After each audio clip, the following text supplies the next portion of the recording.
Inilah 3 pedang legendaris yang digunakan Zoro untuk melawan King. Yang pertama ada Wado Ichimonji. Wado Ichimonji adalah pedang putih terlama dan terpenting yang digunakan Zoro hingga saat ini. Pedang yang sebelumnya dipakai oleh Shimotsuki Kuina ini adalah warisan dari kakek Kuina yang merupakan penapak pedang ternama dari Wano Kuni. Pedang ini dibuat oleh pendekar pedang legendaris Shimotsuki Kozaburo dan diminta oleh Zoro dari ayahanda Kuina yang juga merupakan guru Zoro.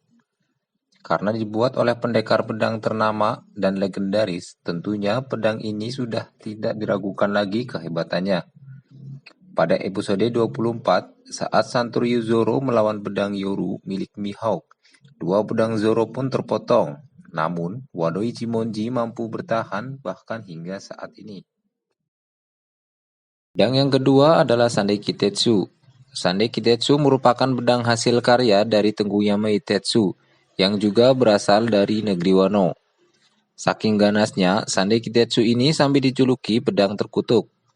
Pedang ini didapat secara gratis oleh Zoro dari toko pedang milik Ippon Matsu saat Zoro mencari 2 pedang untuk menemani Wado Ichimonji. Bahkan saking kagumnya Ippon Matsu terhadap Zoro, dia pun memberikan pedang lain yang juga tergolong hebat dan semua diberikan secara gratis. Zoro percaya bahwa pedanglah yang akan memilih siapa yang akan menjadi pemiliknya. Hingga saat meyakinkan bahwa pedang yang disebut sebagai pedang terkutuk itu, Zoro melemparkan pedangnya dan memasang lengannya di bawah lemparan pedang tersebut. Dan alhasil Sandai Kitetsu pun seolah enggan menebas lengan Zoro.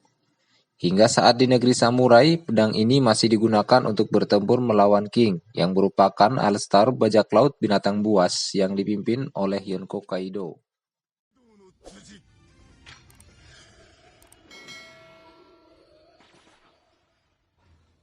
Pedang terakhir yang saat ini masih beradaptasi dengan Zoro adalah Enma.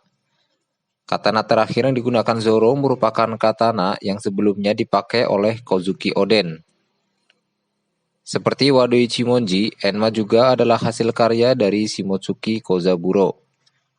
Zoro menukar siswi dengan Enma karena permohonan Hiyori. Sebab siswi yang sebelumnya dimiliki oleh Shimotsuki Ryuma disebut telah menjadi harta nasional negeri Wano. Dan tentunya bukan tanpa alasan. Kabarnya, Hiyori mempercayakan pedang warisan dari mendiang ayahnya itu karena Zoro memiliki Wado Ichimonji. Itulah yang Tengguyama Itetsu katakan saat bertemu dengan Zoro. Ketangguhan pedang yang pernah digunakan Kozuki Oden ini sudah tidak diragukan lagi. Enma adalah salah satu pedang yang mampu meninggalkan goresan luka di kulit Yonko Kaido. Enma bahkan disebut sebagai karya terbaik yang pernah dibuat oleh Shimotsuki Kozaburo. Nah, itulah 3 pedang yang digunakan Roronoa Zoro untuk melawan King. Untuk nakama sekalian, jangan lupa untuk subscribe channel ini dan tuliskan di kolom komentar apa yang harus Mimin bahas di video berikutnya.